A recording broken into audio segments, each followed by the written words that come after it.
Hello, Aizawl. Nandam mo. Hello, hello.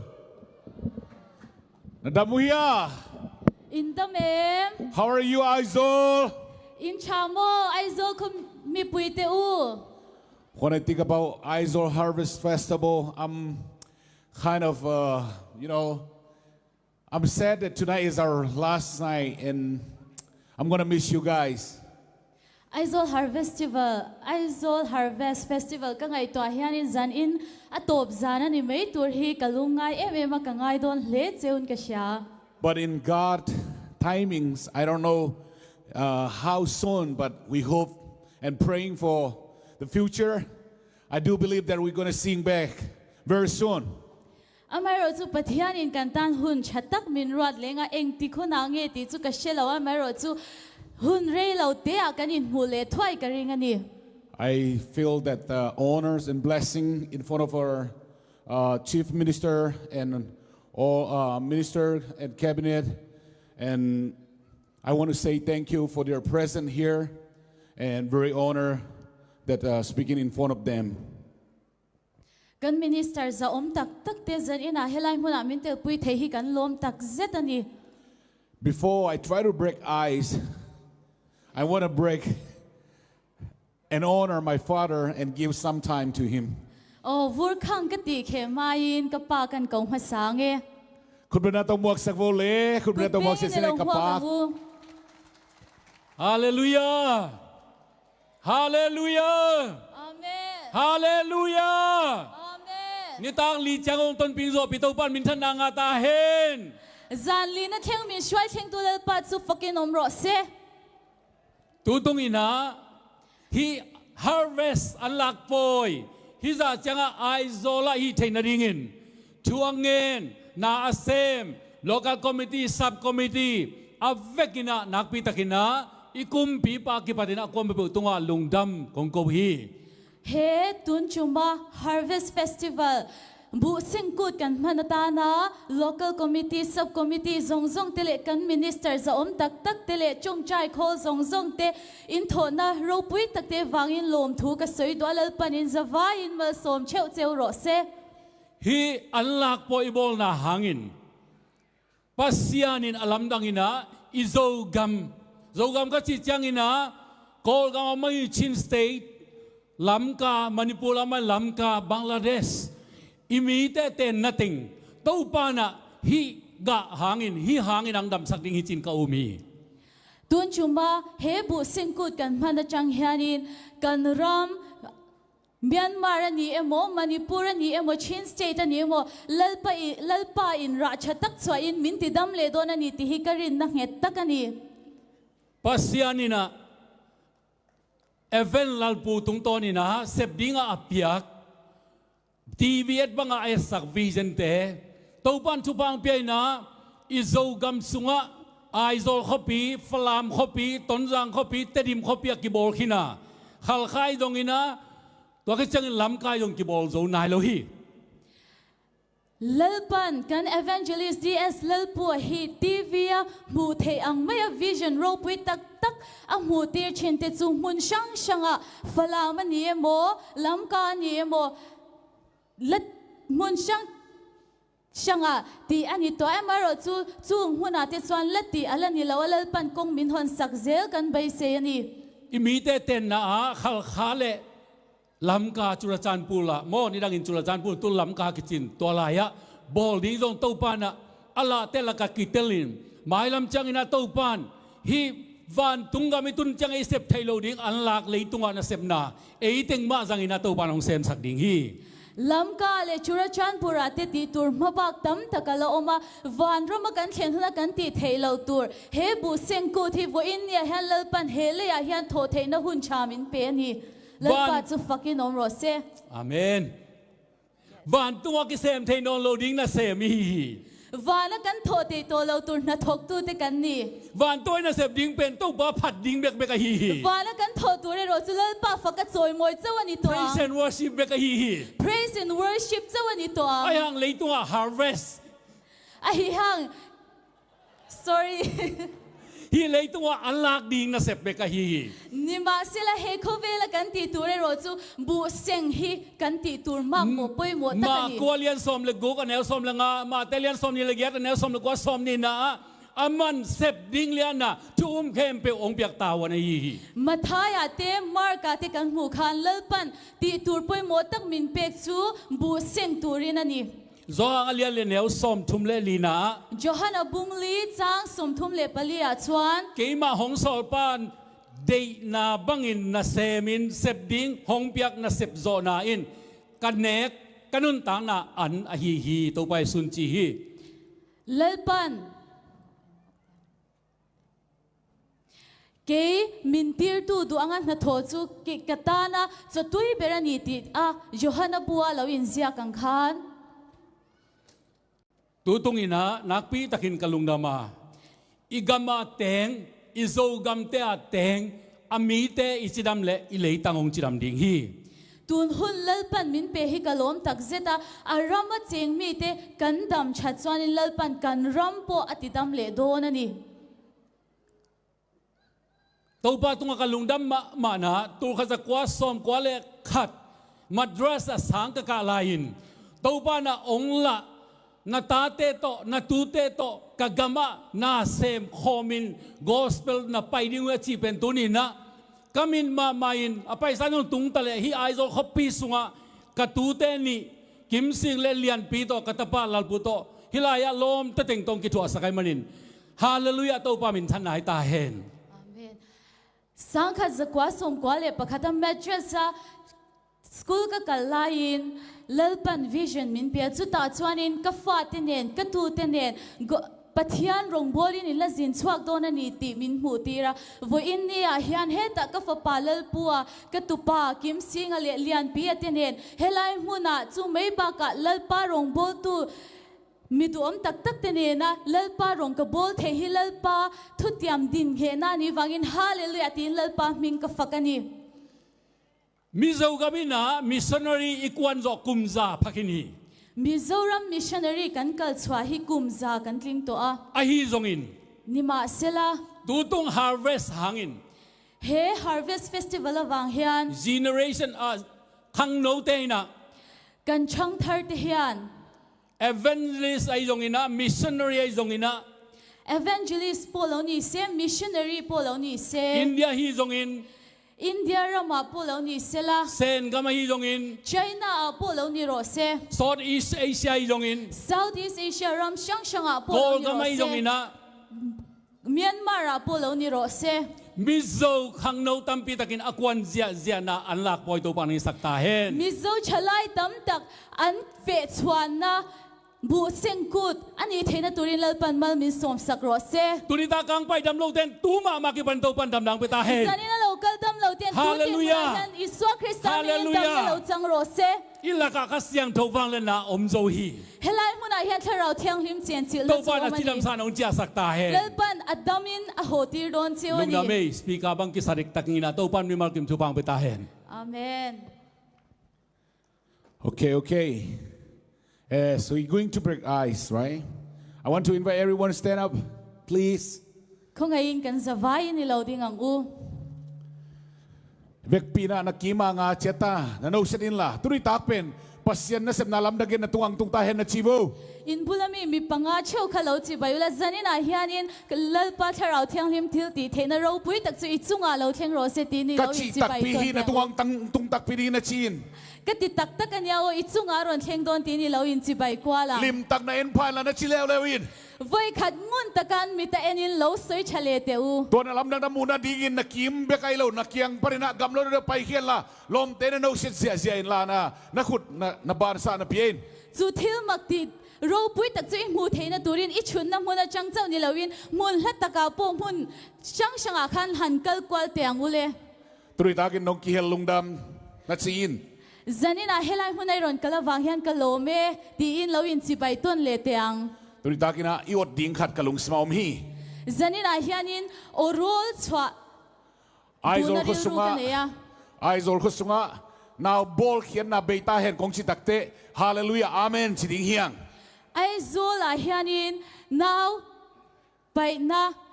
boro se ti in karon awanga ti chuan nang ni in hallelujah amen ti in milo chon don nia Aizawlคำเทกุยเทตัวบุยนาเต็งใจชุมินตัวเบต้ากงชิตักเตโนเตนะซงฮาเลลูยาอาเมนมาเนจิอุนเฮไอโซลขปุยชุงอายันรุยเททิลหลวนนะซงฮีโบโรเซตินกรอนอาวงานังนินฮาเลลูยาอาเมนตินมิลเลชนดอนเนียฮิเป็นนาตัวต่างก็มันหุยละกะอีโอเตเลงดิ้งอ่ะตัวปากเสียงถูกวางเลยนั่นนาเซมินอิเลตังองดำกิงดิ้งไอโซลซีดีเป็นเยรูซาเล็มคดทักองสวกดิ้งอ่ะโจส่วนตาตีเบลเล่มัวนินตัวปารมสักดิ้งเฮทูฮิรินนากันปวนชวานีวางินกันโอติจุเฮงบรัวกาติเฮียนกลินเลปันทิลดังลำมินติสักโดนะเลปันทิลมักมินติสักโดนะเฮไอโซขบุยฮิเยรูซาเล็มทารอนนีอินโซฟาติตานะอินหาเนตลากรอนนีโดนะนิเลปัจูโรปุยเบโรเซไอโซลก็สุงะนาวโบเซนะใจชุมินตัวเบต้าเฮนไอโซขบุยอาเฮียนินนาวไปนะเตอิสวาคริสตามีโลโบโรเซไอโซลก็สุงะคำเทกุยเทตัวบุยนาเตใจชุมินตัวเบต้าเฮนไอโซขบุยอาเฮียนินรุยเททิลซงอิสวาคริสตามีโลโบโรเซไอโซลก็สุงะ human trafficking ตัวกิไซกิสวกนาตนเตใจชุมินตัวเบต้าเฮนไอโซขบุยชุงอาเฮียนินโนจิซอร์นาเตเลมิชิงอินเชลนะซงเตอิสวาคริสตามีโลโบโรเซไอโซลขวาเลยตังเล่มิโซกัมอันเลยเงียดเลยตังใจชุมินตัวดำเงียดตาเฮนไอโซขบุยเลไอโซลิมมุนชิมอิสวาคริสตามีโลดัมโรเซใจชุมินตัวดำเงียดตาเฮนอิสวามีโลดัมโรเซข้าขันโลนาทัก revival ทักใจชุมินตัวเป็นยังตายอิสวาคริสตามี revival จะเราเทคโรเซอาเมนอาเมนตัวน่ะหุ่นขัดละนวมียังเอเตปัสยันอินทุพังเพียนะวางในตะกินะปัสยันอินอักุยปันมุนอเลนอาซาตาขวยเสียมเตจงอินตัวเจ้าอินะ cabinet minister forest and environment minister ปูลาวทันสร้างอาเตตัวเจ้าน่ะเสียมปูลาวดูอมาเตตัวเจ้าน่ะปูโรดิ้งเลียนอาเตตัวเจ้าน่ะปูวันลาวชนะเตเอเตตรงอมคอมเชินอามาเตนะเสพน้าปัสยันอาสัตนาดิ่งนะทูมีปีแค่บุญอีขุดเตอามาละมาสันนะทูเงินสักเงียดดิ่งเอียโอ้จันนี่นายฮันหุ่นขัดลาอิละกตัวจันนี่นายฮันกัน chief minister จะอมตักปุเลลตัวมันมินเตลปุยเทียจูไม่ปากาชวานินเฮลัยมุนายฮันกันforest and environment minister cabinet minister ปุเลลทันสังอเตปุเอฟโรติงอเตเลปุวันเลลทัน minister of education เตนมิรอนเตลปุยเทียกันโลมาจันนี่นายฮันมิรอนเตลปุยอันมานีละมากันกุดเตพารินอันตานฮันจงใจสกิละกตัวอินเฟกปีนะอีขุดเป็นอามาละมาสันดิ่งเอียลายเส้นดูสมาปัสยานินฮีปันมุนเตะกวมกอยเกลกวมันกอยโซโลดิงอาชีมาบังอินเต้าปันเกลนาเนอินยาอิปูเตะองกอยสกินะอาโซลโลวินนาเอนุนเต้าปันนาเลียนพิองเซมดิฮีเลนปันทิลรูปุยตักติอัดว่าวังอินวัยนี้ยันอันนี้เฮดินมุนายันอัดตาจุมีนี้วังจันวัยนี้ยันจงใจอินกันโลจันปุยตัวนี้ตูนี่แหละสอมนี่แหละจุมโนเวมบาข้ากงไปนะกงตุนนี่เลียนโอเลปูลาดูอมาฮีเตลจิงนี่อหิเลียนเป็นลมตะเข็นกะเกนมาบังอินตุนอามาตกิมูเบกทำโลเอาออฟฟิศส่งอามาตกิมูขวานองเปียอินะทุกกี่โฮลุมคอมินทุเงินคอมินฮิบังป่วยอีบอลที่เป็นปัสยันกงข้าคนไหนอะปัสยันนัสเซนนาอักิปันนันเลียนปีตะกิปันนัดิ่งินอัตุพีมาขัดที่กุมสังที่สมนี่เลปทุมโนเวมบาร์คานินการอนซินเจเลปุเลลตัวมารอนทันกินอันนี้เจ้าข้าอารอนอินรัวละจุดเลปันที่เราปุยตัมินติสักตัวขีโลกนั่นแหละหัวโลกนั่นนี่ไงอินกษบกอามาเตเอมายังดินตักเจียงินเอลโลมินซาตาขวินปัสยันมินทันนากิลังเงียรีอันนี้กันมารอนดินเฮียนินอันหมูโนมาอันซาโอมาเลลปาโรปุยนาตัวเจ้านี่กติกาเกลเลอินเดียกัมบูปาปัสยันอาซักตามักกายอันนี้เป็นฮิสเตย์เบกฮิคดิ่งอินคาลาเมนีก็เชื่อส่วนเราจันอินเดียรำปุ่มปุยาเฮียนินช่วยตัวเลลปัดซาเลชีช่วยตัวเนฮิเฮมิโซรัมเจ้าหินนี่อินก็เชื่อปัสยันินองสังนวมีเลลปันอังดูเจ้าโจส่วนตาเตอร์มินโตปันองสังนวมีโจนาทักตาเลลปันอังดูเจ้าปัสยันินเกลนาเนียเลยตุกินองเข็นขินหางปัสยันินองกอนตาฮีปัจจัยส่วน plan ro pui ta kan ya he khovel mi te hianin lo chen sang chin ma cheu sela pathian chuanin a shwai kho mek zel chewani gam mi gam tu mi ki kala akizi khangin khas ma to pan ngom goma buaina apiang tom ten eite ki pum khat na ringin ngom goma hi tai voin ni a hianin ram thum kara po in chen sangin omma ila tharau thiang rim chuan min shwai kho ma heng buaina te hi kanin pum khat na tur zo kaloni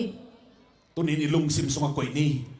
voin ni a han kan thin lungai to pan na thak khat sem kin tai lal pan thil ro pui min ti sak so son ta te lung sim sunga to pen onggon tai zong tha thak te thin lunga min tu sak to ni asol lo in to pan azat thei kam thak to pan pe ri hun ri lo te a lal pan aman thei tur ram thar min pe do na ni to pen lei tu in onga ka khamang chang man nan ki sang ji chu he khovel mi te hianin min ngak renga tharau bo tam tak man na ta na man la ni do na ni khan lo na thakong tung di hi revival thar chu ro la thenga nga lei tu in to te lam dang sri chu har na lo theng chu he khovel mi te hian mak ti nan la thir do na ni iba kai te lam i khut te sanin thu pha pe ni kan shwai tu te lama kan kut te pharin mali lo so mang u thu pha pe ngian ni mali lo so mang u sunin zanin apai su pai to na u a to pa na kem na ring in thu pha pe ngian ni chuna zana ankal kwa na ankal na khoi muna polal pan a shwai theina turin mali so mang u gam tom le stay tom para hazan ale bor serum na te rom sei sum in da suan sian som sak ngian ni ram shang stage shang a changa el na shang om thela ka tar iswa kristam hi ni veng hi mang u effect pin chungen ki pan ni kan zawai in chong chain changrua lang u hallelujah hallelujah sian to hallelujah oh bang lian pa ba sian to pa tu ni na to pa oh anu nu hun na to ba sian kha an la na dinga na zat to ba sian na tel to ba sian makai ni zo ga ma to ba sian oh kaza ta u si em pulal do ma tele to ba sian oh atom to ma se pi te ke le to pa minister tom te ke pe se isu to tu pa ka pyo hi amau te to pa sa thawong ni sakin oh to ba sian sunin zanin to pa manglamin ng hopi sakin nakamal tung tonin ng hopi sakin o so suot ta de ten na te ke pe wa to ba sian boy na piel la te intek sen di to para ko na te oh ba te telin to ba sian tu khol ta ke na sep na te kham to ba sian na ma sa thawong ni sakin tu pa ong piak sakin oh hazana tom le to ba sian tom bol sian te na tom te sei sum to kapai hingen hi tu tung Aizawl harvest festival hangin to pa nang mana sep na thak sei sum to tung ye hela oh ai kon sumwa to ba sian nang mana sep na lam dang thak sei sum to tung ta he oh na sep pi cabinet tom tele to pa office mo na sep cabinet nang ma hoi na thakin sei sum to mung ye ta he oh mi zo ga mi teng kepel state to mo sian sunga oh to mo sian city to ma to pa oh makai kepel na man tu pa ong biak sa tain sa tao mi na thak ong biak sa kin to pa oh to mo sian nalla nakamal suma to mo sian nang man gam makai dito mo sian kumpinin te na tela oh nang ma ong sakta kumpiten asep ta chiangin Israel mi te to mo sian nang man tu pa pian na pai pi ma bangin nang ma ong sakta to mo sian kumpin asep kumpi hisa nung piang man lungdam kong ko hi Israel mi te ton pi bangin to pa mi so ga bu ong ton pi la to pa so suot ta te ani gito mo sian ki hon na thakat ong saktain amen hallelujah to pa o nang ma patna kong pioi lalpa nang kan fakat se kan soy mo se to pa o nang ma kong lian sak lalpa asang perlo sangang se to pa nakamal sunga kumpi tampitak nang man nakuya nakoy kumpiten nang maong sa tak te agam mi te agam leitang te tupa na pi achidam na kamo mabangin nang maang zakta kumpi ong pianay manin misogam sa isubinto dam niya tahen lalpa nangin rama nang ma chi le mangai tu te shwai tu ida wangin lalpa ramina dam na ansan na chu hemi zora ma hani ron thentir do na wangin lom thu kan shila che nang manasip na takong musak tahen hilti thein na thar chu atharin min hu ti rang che ko lampang pan nang matunga thunget na hibangin kong niu takte nang man ong dong niya ding chi telin sa isuminto hidu tengen kong kya bui pabasya no ilama hoya lalpa hetianga itne na karon chongchai hian kan o tenangi ni lo ngai tha min chang do na ni ti kan shia da wangin lom thu kan shil che a chu zong zong chu ifapa thole swa krista mingin karon dilin karon lane Amen. Tupan tupang biar sakta hen. lalpan ma som chu ro se